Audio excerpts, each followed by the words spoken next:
But Yeah. what was it like working at the record label?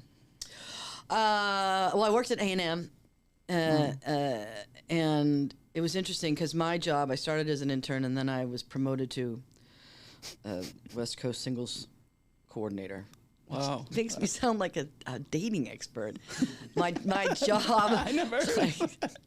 My job was in sales and marketing, and when back in those days, you know, an album would come out and they would choose a single, and that was my job, was to sort of take that single and go to like Tower Records and go to stores and set up stuff and come up with cool marketing ideas. And so, I mean, and I worked with some great bands back then. I mean, bands that people thought were great back then. I'm not. Some of them I wasn't really a fan of, but my job was to make sure everybody knew. So that's great. What's cool, I'm sure a bunch of the audience didn't know, but you actually started in music. I did. I started and now you know mostly working with actors. It's a big transition.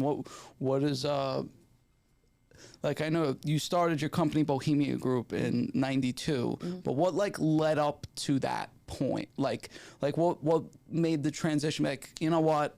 I get what's going on here. I'm going to start this on my own, or whoever. Maybe, yeah. So after I worked at A&M, and my job actually was made redundant because Polygram bought A&M, and a lot of us were. I went and I got a job working for a band called Slayer, and the guy that I worked for was.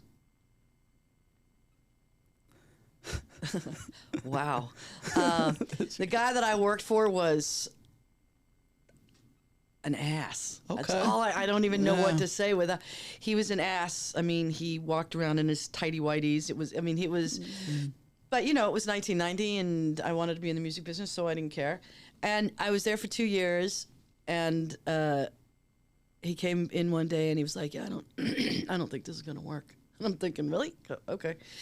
So I walked out, I flipped him off, I closed the door. Actually, the first call I made to was Sharon Osbourne, who Ozzy wasn't touring at the time. So I was like, how can we cuss on this? Of course, yeah. If that motherfucker can have a management company, well, then I can have a management company. I don't care. That's great. Lots of beeps. It'd be like Greg Gutfeld, beep, beep, beep. But you know, and I walked out, and I actually then I called my dad, and I was like, okay, I want to do this crazy thing. Will you help me out? And he was like, okay, sure. And that was it, and that was '92, and here we are, 31 years later. Casually mentioned Sharon Osbourne. Oh, yeah.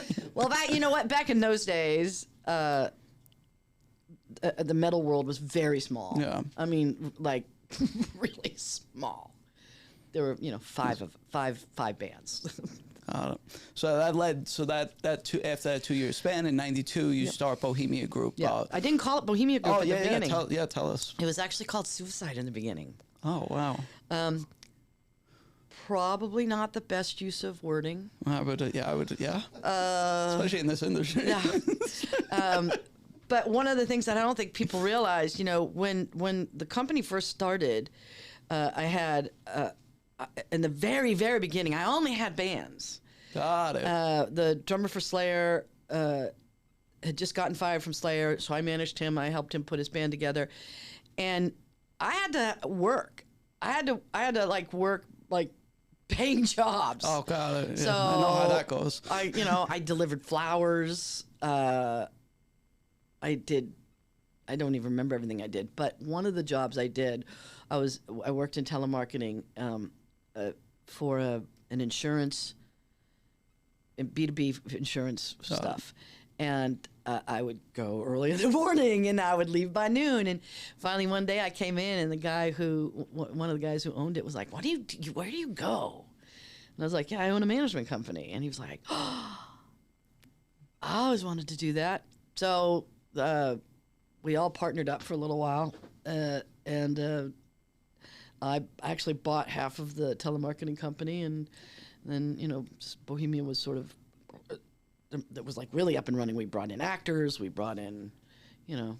So. Just for the timeline, I know I said this before, but this was all in 92? Yeah, 92, 93, yeah. Okay, wow. Yeah.